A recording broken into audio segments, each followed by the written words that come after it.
Hello students, तो आज हम लोग क्लास 11 के समुच्चय चैप्टर के 1.5 एक्सरसाइज के रूल्स को देखेंगे, जिसमें सबसे पहले हेडिंग है हम लोग की समुच्चय का पूरक। कि समुच्चय का पूरक क्या होता है, इंग्लिश में इसको बोलते हैं कॉम्प्लीमेंट ऑफ सेट। ठीक है, तो कहा गया मान लीजिए U एक सार्वत्रिक समुच्चय है। सार्वत्रिक समुच्चय आप लोगों ने पढ़ा है, तो U एक सार्वत्रिक समुच्चय है और A U का एक उप समुच्चय है, मतलब A के सारे अवयव U में हैं। तो A का पूरक समुच्चय U के उन अवयवों का समुच्चय होगा जो A के अवयव नहीं है। मतलब अगर हम लोग A का पूरक निकालेंगे तो पूरक में वो अवयव आएंगे जो A में नहीं है, और इसको दर्शाएंगे किससे हम लोग, A डैश से। A डैश बराबर हो जाएगा x such that x, element किसका होगा, U का, लेकिन वो एलिमेंट नहीं होगा A का एलिमेंट नहीं होना चाहिए वो। मतलब A डैश बराबर हो जाएगा U माइनस A। अगर हम लोग एग्जाम्पल लें, जैसे यहाँ पर कि U बराबर क्या है, 1 2 3 4 5 और ये 10 तक है मान लो, और A दिया गया है, और A में दिया गया हो 2 4 6 8 10। हमसे कहा जाए कि U निकालो, सॉरी A का पूरक निकालो, मतलब A डैश। हमसे कहा जाए A डैश निकालो, तो A डैश बराबर हो जाएगा U माइनस A। मतलब हम लोग U में से A को घटा देंगे, तो क्या क्या घट जाएगा, 2 घट जाएगा, 4 घट जाएगा, 6 8 और 10, बचेगा 1 3 5 7 और 9। तो इसी को कहते हैं हम लोग A डैश, मतलब A का पूरक। ठीक है ना, U में से A को घटा देंगे तो हमें मिल जाएगा A डैश। तो यही यहाँ पे लिखा हुआ है कि पूरक समुच्चय U के उन अवयवों का समुच्चय होता है जो A के अवयव नहीं है। अब इसमें देखोगे तो A के अवयव कोई भी नहीं आए हुए हैं, सिर्फ किसके अवयव हैं, ये U के। इसको लिखा जा सकता है प्रतीकात्मक रूप में कि x such that x element होगा U का और x is not element of A। किसी भी समुच्चय के पूरक को A डैश से दर्शाया जाएगा। ठीक है, अब पूरक समुच्चय के गुणधर्म की बात करते हैं, तो पहला है पूरक नियम। पूरक नियम में क्या है कि अगर हम लोग A और यूनियन A डैश कराएं तो हमें क्या मिल जाएगा, U मिल जाएगा। यूनियन में क्या होता है, सारे अवयव को मिलाकर हम लोग लिख लेते हैं। तो जो अवयव A में है वो A डैश में नहीं होंगे, अगर इन दोनों को मिलाएंगे तो हमें क्या मिलकर बन जाएगा, ये U। और अगर इनका इंटरसेक्शन कराते हैं तो जो अवयव A में है वो A डैश में नहीं होंगे। इंटरसेक्शन कराएंगे तो कुछ भी कॉमन नहीं मिलेगा, तो इसलिए क्या लिख देंगे हम लोग, फाई लिख देंगे। अगला है डी मॉर्गन का नियम। इसके अकॉर्डिंग अगर A यूनियन B का डैश कराएं तो ये बराबर होगा A dash intersection B dash के। और अगला नियम है दूसरा, A इंटरसेक्शन B का डैश बराबर होगा A dash union B dash के। द्विपूरक नियम, मतलब एक सेट का अगर हम लोग 2 बार पूरक निकाल दे तो हमें क्या मिल जाएगा, A मिल जाएगा। जैसे एक बार निकाले तब A के अवयव नहीं है, फिर से अगर हम लोग निकाल देंगे तो फिर हमें A मिल जाएगा। ठीक, इसके एग्जाम्पल हम लोग देखेंगे एक्सरसाइज में। अब A डैश और U के नियम के अकॉर्डिंग देखें, अगर A नहीं है, फाई है, फाई डैश और U के नियम के अकॉर्डिंग देखें, फाई में क्या होता है, कुछ नहीं होता है, तो फाई डैश में क्या होगा, U के सारे एलिमेंट आ जाएंगे फाई डैश में, तो इसलिए फाई डैश बराबर हो जाएगा U के मतलब सार्वत्रिक समुच्चय। U का मतलब यहाँ क्या है, सार्वत्रिक समुच्चय। अब सार्वत्रिक समुच्चय का डैश निकालें तो U में तो सारे अवयव होते हैं, मतलब यूनिवर्सल सेट में, और उसका डैश निकालेंगे अगर तो इसमें कोई भी अवयव बचेगा ही नहीं। ठीक है, क्योंकि U में से U को घटाना पड़ जाएगा हमें, और तब मिल जाएगा हमें फाई। अब इसको अगर हम लोग ग्राफ पे दर्शाएं, आरेख देखें इसका, वेन आरेख, तो देखो U क्या है, अपना एक यूनिवर्सल सेट है, इसमें से हमने क्या घटा दिया, A को, तो A को घटा देंगे, सिर्फ क्या बचेंगे, जो अवयव A में नहीं है उसको किससे दर्शाएंगे, A डैश से। तो जो अवयव मिले हुए हैं उन सबको हम लोग छायांकित कर देंगे, मतलब A का कोई अवयव नहीं है, और बाकी जो बचे हुए अवयव हैं वो सारे इसमें आ जाएंगे। ठीक है, आप लोग इसको नोट कर लीजिए, हम लोग एग्जाम्पल देखेंगे तो और अच्छे से समझ में आएगा। तो हम लोग प्रश्नावली 1.5 के पहले प्रश्न को देखते हैं। इसमें दिया गया है, मान लीजिए कि U बराबर 1 2 3 4 5 6 7 8 9, A बराबर 1 2 3 4 और B बराबर 2 4 6 8, C बराबर 3 4 5 6। तो निम्नलिखित को ज्ञात करना है, जिसमें हमारा पहला प्रश्न है कि A डैश फाइंड करिए। तो ए डैश निकालने के लिए मतलब ए का हमें पूरक निकालना है, तो u माइनस ए कराएंगे, ठीक है। u में क्या मिलेगा, 1 2 3 4 5 6 7 8 9 और माइनस ए 1 2 3 4, तो 1 2 3 4 घट जाएगा, मतलब ए डैश बराबर हमें क्या मिलेगा, 5 6 7 8 9 मिल जाएगा। फिर ऐसे ही दूसरा क्वेश्चन है, इसमें बी डैश निकालना है, तो u माइनस बी कराना होगा। तो 1 2 3 4 5 6 7 8 9 और माइनस बी 2 4 6 8, घटा देंगे इसको, 2 4 6 8 तो 1 3 5 7 और 9 मिल जाएगा, ठीक है। तो इस तरह से हम लोग ए डैश याद करेंगे, मतलब किसी समुच्चय का पूरक याद करेंगे। नोट कर लो, अगला क्वेश्चन देखते हैं। तीसरा है ए यूनियन सी डैश, ठीक है, ये निकालना है। तो इसको निकालने के लिए सबसे पहले हमें ए यूनियन सी निकालना होगा। हाँ, तो ए क्या है, 1 2 3 4 है, यूनियन सी 3 4 5 6 मिल गया। तो जब यूनियन कराएंगे तो 1 2 3 4 5 6 मिलेगा। अब अगर हमें निकालना है ए यूनियन सी का डैश, तो हम लोग यू में से क्या घटाएंगे, ए यूनियन सी, जिसका भी हमें डैश निकालना होता है उसको यू में से घटा देंगे, ठीक है। तो यू में से अगर हम लोग क्या घटा दें, 1 2 3 4 5 6, देखो यू में क्या है, 1 2 3 4 5 6 7 8 9 है, और माइनस क्या कराना है हमें, ए यूनियन सी, तो आया है 1 2 3 4 5 6, घटा देंगे तो क्या मिलेगा, 7 8 9, तो ये हो जाएगा ए यूनियन सी का डैश। आया समझ में, नोट करो। अगला प्रश्न देखते हैं, इसमें हमें निकालना है 4th नंबर में ए यूनियन बी का डैश, बिल्कुल तीसरे प्रश्न के जैसा है। तो सबसे पहले ए यूनियन बी पता करते हैं। ए है 1 2 3 4, यूनियन है बी 2 4 6 8, तो मिला के लिखेंगे 1 2 3 4 6 8 मिल जाएगा, ठीक है।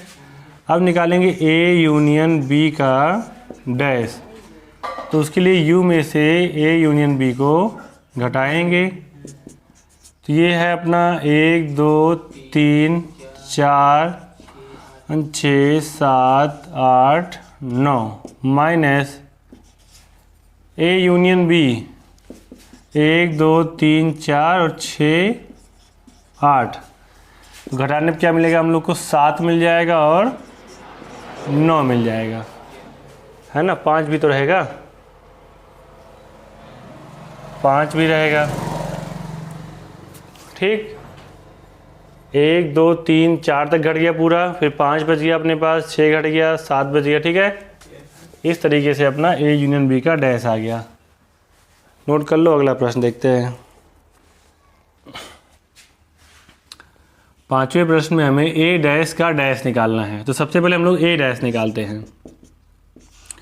ए डैश के लिए यू माइनस ए करना होगा, जो कि यू है 1 2 3 4 5 6 7 8 9 माइनस ए कितना है, 1 2 3 4, घटा देंगे इसको इसमें से, तो 1 2 3 4 घट जाएगा, बचेगा 5 6 7 8 और 9, ठीक है। ये आ गया ए डैश।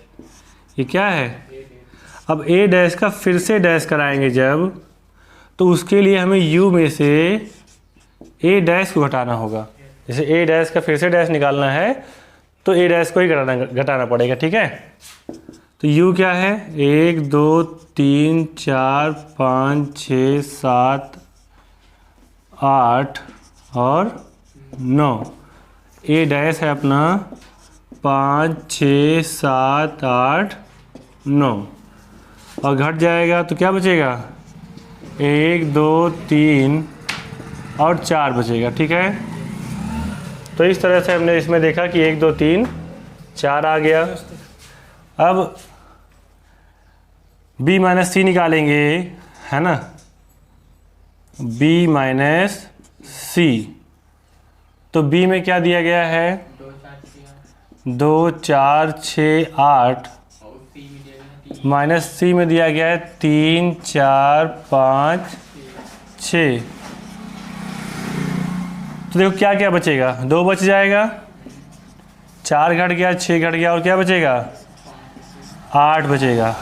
ठीक है, इसमें से तो हमें कोई अवयव लेना नहीं है, सिर्फ इसमें से लेना होता है। ठीक है, अगर इसका हमें डैश कराना है, b माइनस सी का डैश कराना है, तो u में से हम लोग घटाएंगे b माइनस सी। तो u है 1 2 3 4 5 6 7 8 9 माइनस हमें क्या कराना है b माइनस सी को घटाना है। तो 2 और 8 को घटा देंगे, 2 और 8 घट जाएगा, 1 बचेगा, 3 4 5 6 7 और 9। तो इस तरीके से हमारा पहला प्रश्न हो गया। नोट कर लो, फिर अगला प्रश्न देखते हैं। तीसरा प्रश्न है, कहा गया है प्राकृत संख्याओं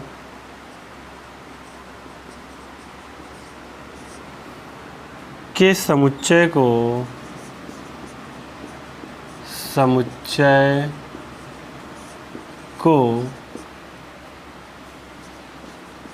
सार्वत्रिक समुच्चय मानते हुए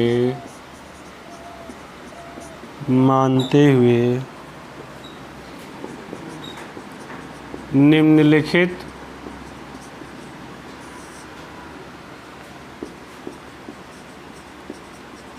समुच्चयों के पूरक लिखिए।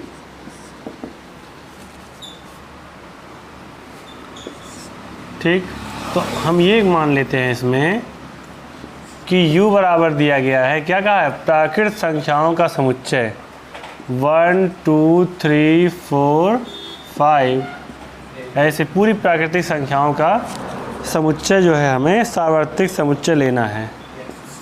और इसके पहले प्रश्न में कहा गया है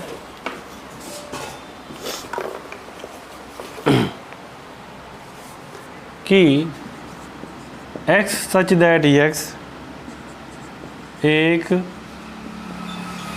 प्राकृत सम संख्या है। अगर हम लोग प्राकृतिक संख्याओं में से सम संख्या को घटा दें तो क्या मिल जाएगा हमें, मान लो ये जो दिया गया है हमें इसको a बराबर मान लेते हैं। ठीक है ना, a बराबर मान लो दिया है। अब इसका पूरक निकालना तो उसे दर्शाएंगे a डैश से।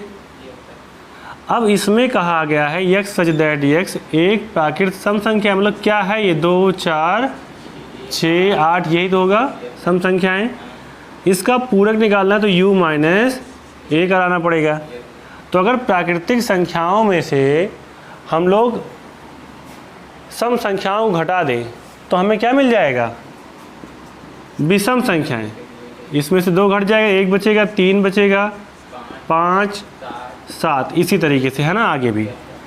और इसको अगर हम लोग गुण विधि से लिखना चाहें तो लिखेंगे x सच दैट x एक प्राकृत विषम संख्या है, विषम संख्या है। आई बात समझ में? मतलब पहले प्रश्न में हमें दिया गया था कि x सच दैट x एक प्राकृत सम संख्या है, तो इसका पूरक निकालेंगे तो क्या मिल जाए, x सच दैट x एक प्राकृतिक विषम संख्या है। ठीक है, दूसरा प्रश्न देखो। दूसरे में मान लो इसको ये b बराबर दिया गया है, एक्स सच दैट एक्स एक प्राकृत विषम संख्या है, विषम संख्या है। तो अगर बी डैश निकालेंगे तो क्या मिलेगा, विषम संख्याओं घटा देंगे, बचेगी सम संख्याएं, तो बी डैश बराबर हो जाएगा एक्स सच दैट एक्स एक प्राकृत सम संख्या है। ठीक है ना, सम संख्या है। ठीक है, अगले प्रश्न में कहा गया है कि x सच दैट x संख्या 3 का एक धन गुणज है। तो अगर इसका हम लोग डैश निकालेंगे तो u माइनस ए कराएंगे, तो 3 का गुणज इसमें से घट जाएगा, तो बचेगा क्या, 1 बचेगा, 2 बचेगा, 4 बचेगा, है ना। 3 तो आएगा नहीं, जो 3 घट चुका है, फिर 5 आएगा, 6 नहीं आएगा, 7 आएगा, 8 आएगा, 9 नहीं आएगा, 10 आएगा, हाँ ऐसे ही नहीं आएगा। ठीक है, तो इसको अगर हम लोग गुण विधि से लिखना चाहें तो लिखेंगे एक्स सच दैट एक्स एक प्राकृत संख्या है जो 3 का गुणज नहीं है। मतलब 3 के गुणज को छोड़कर बाकी जो भी प्राकृतिक संख्याएं मिलेंगी वो सब हमें इसमें लिखना है। ठीक है, इतना नोट कर लो, फिर आगे देखते हैं। आ रहा है ना इसमें। फोर्थ क्वेश्चन है एक्स सच दैट एक्स एक अभाज्य संख्या है। इसका पूरक निकालना है। इसको मान लो c बराबर दिया है अगर ये, तो c डैश निकालेंगे तो u माइनस c कराएंगे, तो यहाँ पे जो अभाज्य संख्याएं हैं वो हट जाएंगी। जैसे 1 2 भी अभाज्य संख्या है और 3 भी, तो वो नहीं आएगा, घट जाएगा ये।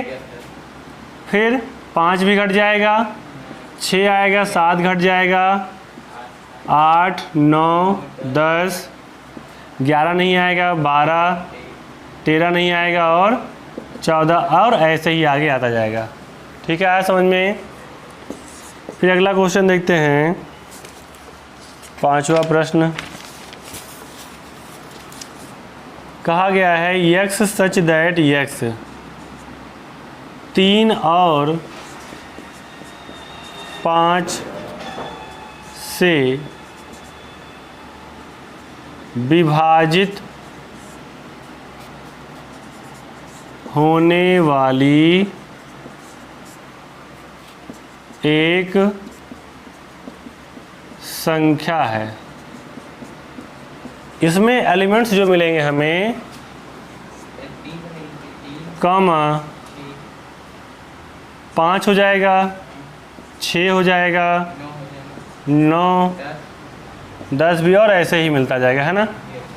अच्छा, इसको हम लोग गुण विधि में एक और चीज़ ध्यान देना है कि अगर गुण विधि में दिया है तो गुण विधि में ही लिखना है आंसर को। तो इसका आंसर हो जाएगा एक्स सच दैट एक्स, क्या लिखेंगे, एक अभाज्य संख्या है तो लिख देंगे एक्स सच एक अभाज्य संख्या, या फिर ऐसे एक्स सच दैट एक्स एक प्राकृतिक संख्या है परंतु अभाज्य संख्या नहीं है। अभाज्य संख्या, अभाज्य संख्याओं को छोड़कर। आया समझ में। अगर इसका आंसर देखें तो इसमें 3 5, इसको सी माने तो इसको डी मान लो, इसको डी मान लो, डी मिल जाएगा 3 5 6 9, घटाओगे तो डी डैश मिलेगा, डी डैश क्या होगा अपना, x सच दैट x, इसमें कहा था 3 और 5 से विभाजित होने वाली एक संख्या है, तो x सच दैट x एक प्राकृत संख्या है जो 3 या 5 से विभाज्य नहीं है।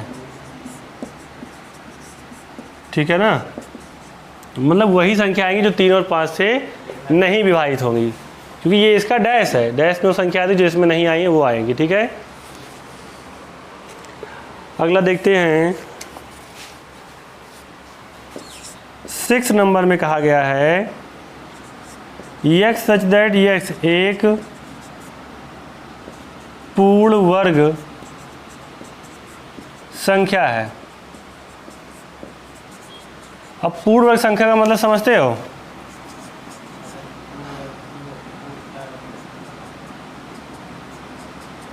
x सच दैट x एक पूर्ण वर्ग संख्या है। पूर्ण वर्ग मतलब जो पूर्ण वर्ग हो 1 और 4 9 16 ऐसे तो मिलेगा। तो जब हम लोग ई डैश निकालेंगे तो इसमें आएगा 2 3 5 6 7 8 10 ये सब आ जाएगा। तो अगर इसको हम लोग गुण विधि में लिखें तो क्या लिखेंगे, x सच दैट x एक पूर्ण वर्ग संख्या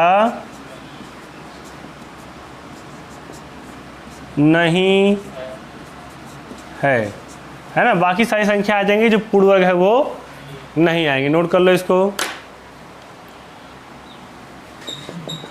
अगला है x सच दैट x एक पूर्ण घन संख्या है। पूर्ण घन संख्या है। अब पूर्ण घन मतलब समझते हो, इसको मान लो f। पूर्ण घन संख्याएं क्या हो जाएंगी, जैसे 8 हो गया और 27 हो गया, और ऐसे ही अन्य संख्याएं आ जाएंगी। तो उन सबको हटा दिया जाएगा तो क्या मिल जाएगा, f डैश, और लिखेंगे x सच दैट x एक प्राकृत संख्या है जो पूर्ण घन नहीं है, जो पूर्ण घन नहीं है। ठीक है, अगला देखो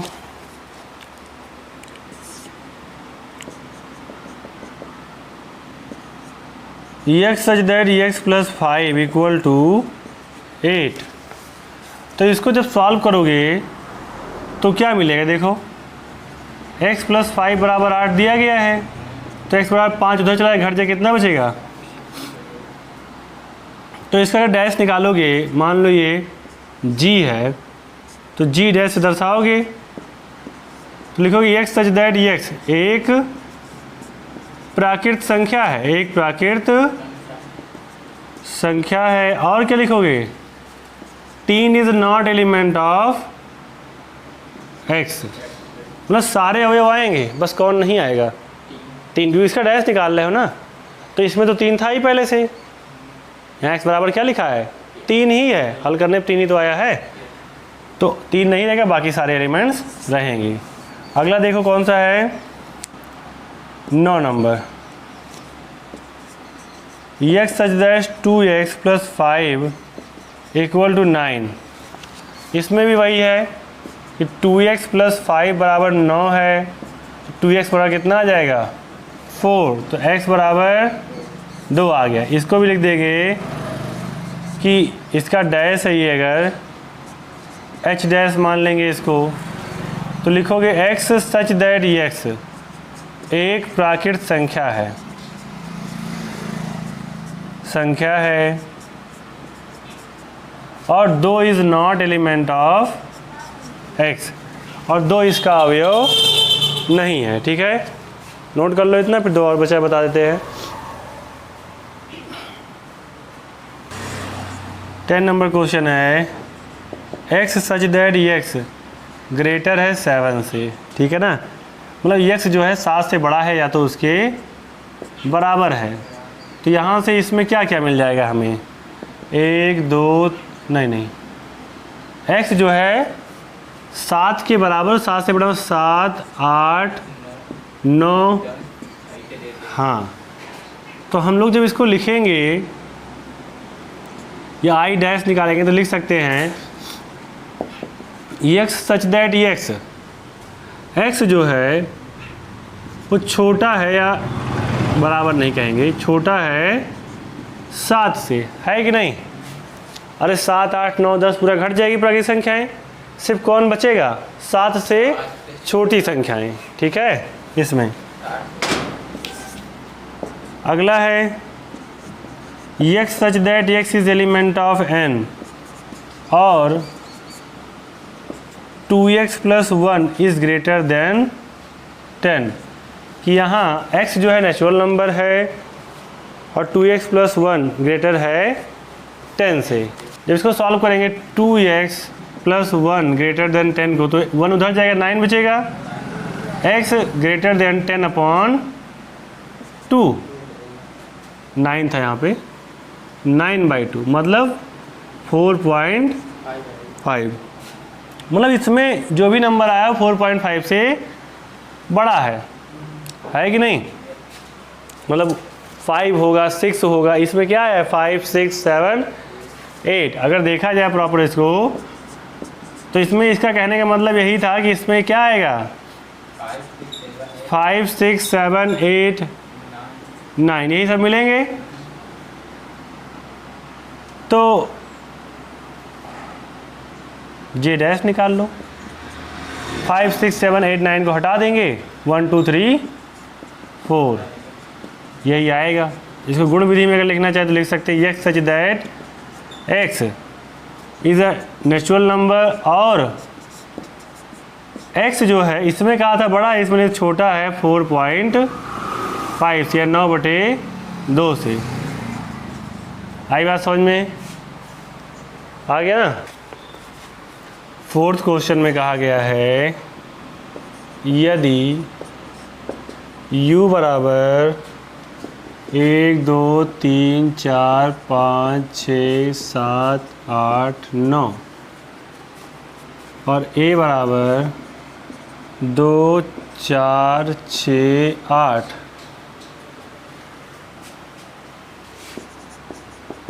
और b बराबर 2 3 5 7, तो सत्यापित कीजिए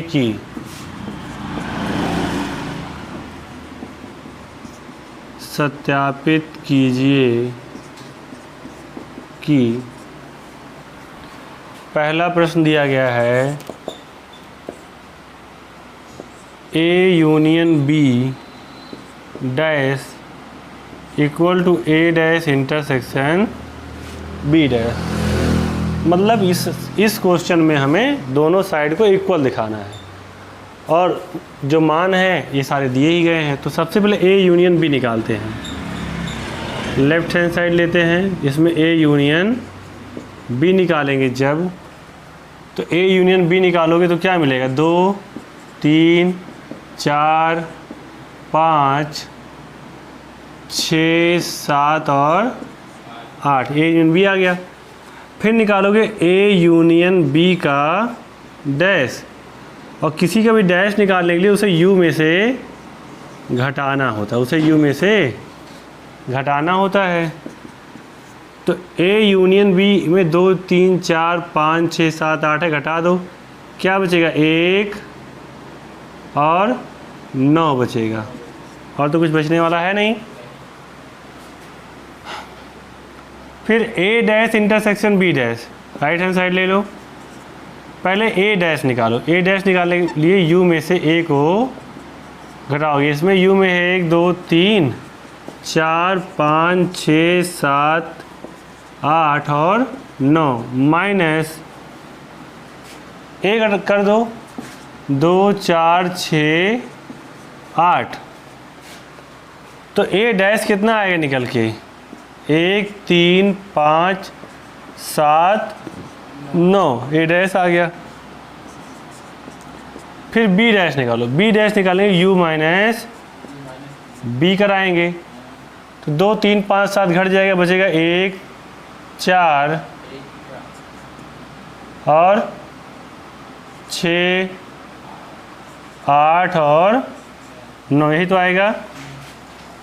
फिर ए dash intersection B dash, A dash में 1 3 5 7 9, इंटरसेक्शन बी डैश में है 1 4 6 8 9। इंटरसेक्शन कराओ, क्या कॉमन मिल रहा है इसमें, 1 और 9। ठीक है, इंटरसेक्शन करा दिए। तो हमने ये देखा लेफ्ट हैंड साइड जो था उसमें मिला था 1 और 9, और जो राइट हैंड साइड है उसमें भी मिला है 1 और 9। इस तरह से अपना प्रश्न सत्यापित हो गया। ठीक है, नोट कर लो इसको।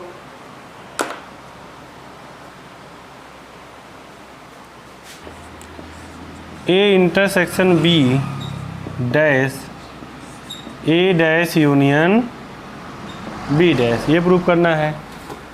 तो इसमें सबसे पहले लेफ्ट हैंड साइड लेंगे, उसके लिए हमें ए इंटरसेक्शन बी पता करना पड़ेगा।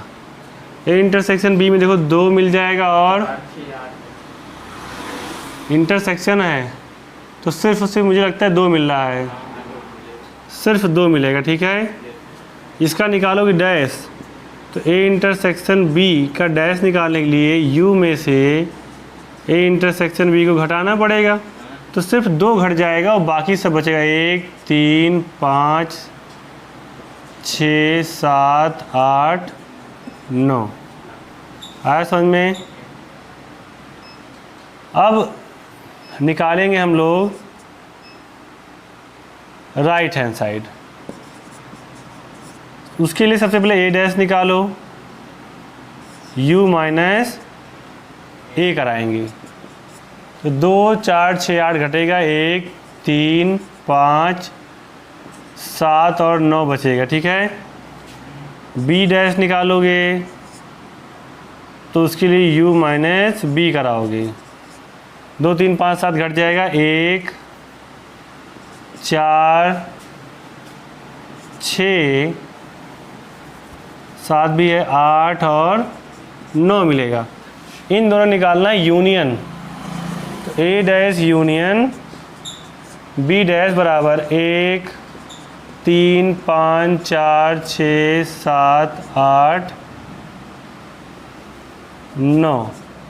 ठीक है, यहाँ रहेगा 4 और 5, 4 5 6, सिर्फ कौन नहीं आया है, 2, और इसमें भी 2 नहीं आया था, तो दोनों हो गया ना लेफ्ट हैंड साइड बराबर राइट हैंड साइड। नोट कर लो, ये हो गया सत्यापित। निम्नलिखित में से प्रत्येक के लिए उपयुक्त वेन आरेख खींचिए। ठीक है, पहला प्रश्न दिया गया है ए यूनियन बी डैश, इसके लिए खींचना है हम लोग को वेन आरेख। देखो ए यूनियन बी में वो अवयव आएंगे जो ए और बी दोनों में होंगे, फिर उसका डैश करा दोगे, तो इसमें से ए और बी दोनों के अवयव निकल जाएंगे, सिर्फ किसका बचेगा, यू का। तो इसके लिए वेन आरेख खींचें, तो वेन आरेख कैसा दिखेगा हमारा, हाँ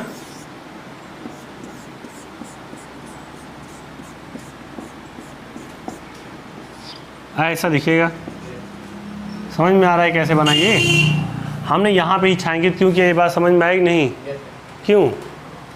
एग्जाम्पल देखो पहले, 1 2 3 4 5 6 7 8 मान लो इसमें ले लिए, और ए बराबर हमने ले लिया 2 3 4 और B बराबर ले लेते हैं,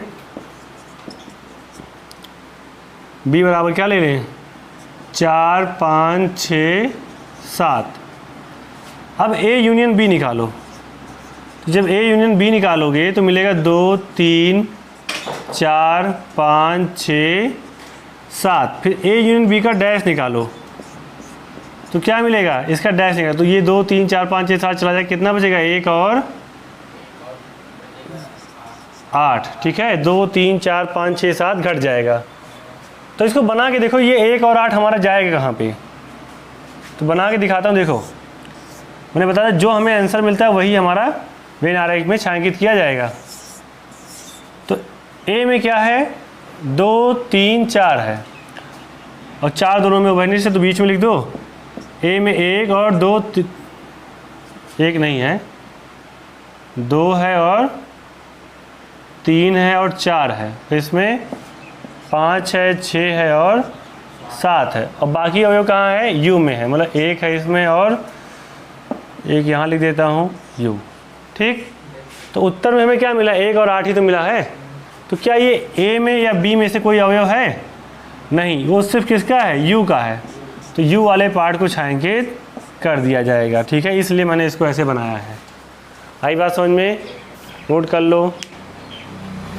दूसरा है ए डैश इंटरसेक्शन बी डैश। अब इसमें देखो ए डैश इंटरसेक्शन बी डैश में, ए डैश में ए का कोई अवयव नहीं होगा और बी डैश में बी का कोई अवयव नहीं होगा। तो इसके लिए मैं पहले समझाता हूँ क्या मिलेगा इसमें। जैसे u बराबर मान लो 1 2 3 4 5 6 7 8 9 10 तक मान लो, तो u में हमें ये मिल गया, a बराबर मिल जाएगा 1 2 3 4, b बराबर 4 5 6 मान लो ले लिए। अब देखो जब a डैश निकालेंगे तो 1 2 3 4 हट जाएगा, 5 6 7 8 9 10 बचेगा। और b डैश में 1 2 3 और 7 8 9 10, इनका intersection a dash intersection b dash, तो क्या मिला 7 8 9 10, ये तो मिला। तो इतना ही पार्ट को हम लोग छायांकित करेंगे। अब देखो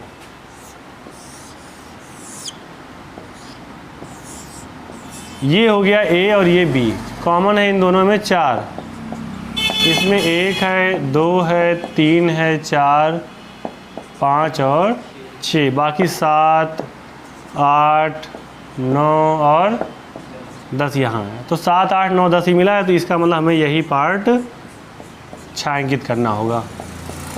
आ रही बात समझ में, तो यहाँ पर भी इसी तरीके मिल गया। तो ये किसको बता रहा है, कह दोगे ए डैश इंटरसेक्शन बी डैश को बता रहा है। ठीक, नोट कर लो। अगला देखो ए इंटरसेक्शन बी दिया गया है, तो ए इंटरसेक्शन बी कराओगे क्या मिलेगा 4 मिलेगा, और इसका डैश कराओगे तो क्या मिलेगा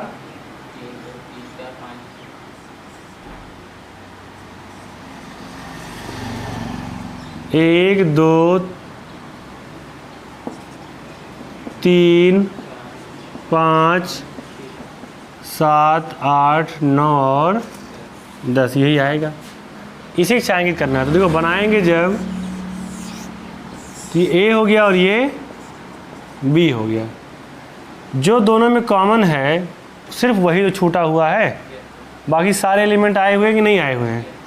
तो इसमें हम लोग A और B को छायांकित करेंगे ही करेंगे और साथ साथ इसको भी कर देंगे। आई बात समझ में। तो सिर्फ बीच में 4 था वही छूटेगा। ठीक है, बना लो इसको। A dash union B dash, इसको भी देख लो। अब यहाँ पर जब निकालोगे A डैश तो क्या मिलेगा, 1 2 3 4 घट जाएगा, 5 6 7 8 9 और 10 भी मिलेगा। बी डैश निकालोगे तो 4 5 6 घट जाएगा, 1 2 3 7 8 9 10। ए डैश यूनियन बी डैश कराओ, 1 2 3 और 5 6 7 8 9 10 सारे एलिमेंट आए, सिर्फ कौन नहीं आया, 4 नहीं आया। तो यहाँ पर भी ए बी हो जाएगा, ये सब पूरा छायांकित हो जाएगा, ये पार्ट है ना, और सिर्फ जो बीच में कॉमन है उसी को छायांकित नहीं करेंगे। तो इस तरह से इसका भी नारेख हो गया। कर लो इतना, अगला क्वेश्चन देखते हैं।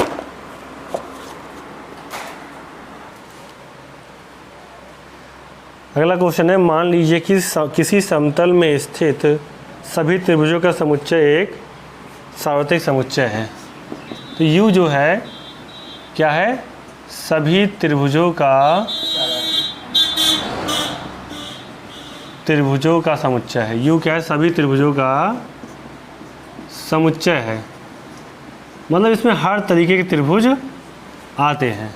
इसको ऐसे भी लिखना चाहो, लिख सकते हो कि x सच दैट x सभी त्रिभुजों का समुच्चय है। यदि A उन सभी त्रिभुजों का समुच्चय जिनमें कम से कम एक कोण 60 अंश से भिन्न है। अब A जो है एक ऐसा त्रिभुज है, एक ऐसा त्रिभुज है जिसका एक कोण 60 अंश से भिन्न है,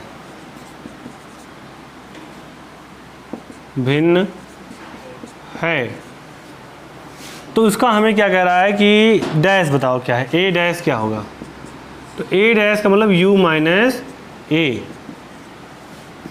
तो सभी त्रिभुजों का समुच्चय क्या है, u है, उसमें से एक ऐसा त्रिभुज है जिसका एक कोण 60 अंश से भिन्न है। मतलब कोई भी त्रिभुज ए में जो आएगा, चाहे जितना हो, कोई भी समकोण समबाहु त्रिभुज नहीं होगा, क्योंकि उसके तीनों कोण 60 अंश के होते हैं। और ये कह रहा है एक ऐसा त्रिभुज जिसका एक कोण 60 अंश से भिन्न है, मतलब कोई ना कोई एक कोण 60 अंश से भिन्न रहेगा।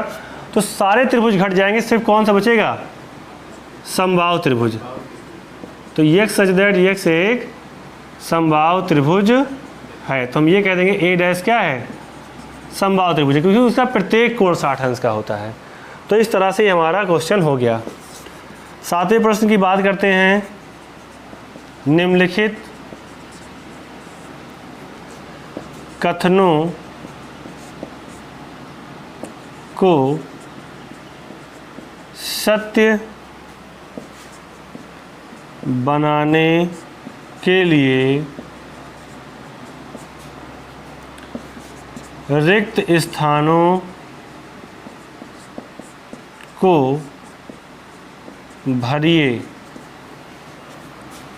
और पहला दिया गया है A यूनियन A डैश। देखो A में वो अवयव आएंगे जो A डैश में नहीं आएंगे, और A डैश में वो अवयव आएंगे जो A में नहीं आएंगे। तो इनके बराबर कौन होगा, U होगा। अगर दोनों को मिला के लिख दोगे तो क्या मिल जाएगा, U ही तो मिलेगा, क्योंकि A में किसके अवयव हैं, जो A डैश के नहीं हैं। A डैश में किसके अवयव हैं, जो A के नहीं हैं। दोनों को मिलाएंगे, किसका अवयव बन जाएगा, U का।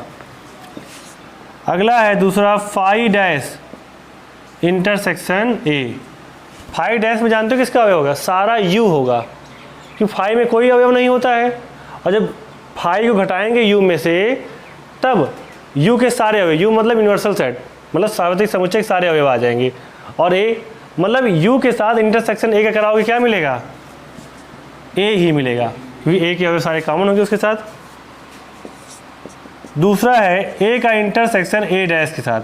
अब जो A में होगा वो A डैश में नहीं होगा, तो इसमें क्या मिल जाएगा, फाई, कुछ नहीं मिलेगा। U dash intersection A, you dash में जानते हो क्या आएगा, यू डैश का मतलब फाई, उसमें कोई अवयव नहीं आएगा, क्योंकि यू को यू में से घटा दोगे तो उसमें कोई अवयव नहीं मिलेगा, और उसका ए के साथ इंटरसेक्शन कराओगे तो यहाँ पर भी क्या मिल जाएगा, फाई। इस तरह से ये एक्सरसाइज हम लोग की कंप्लीट हो गई। बस आपकी विविध प्रश्नावली बची है जो हम लोग अगले वीडियो में देखेंगे। आप लोग इसको नोट कर लीजिए।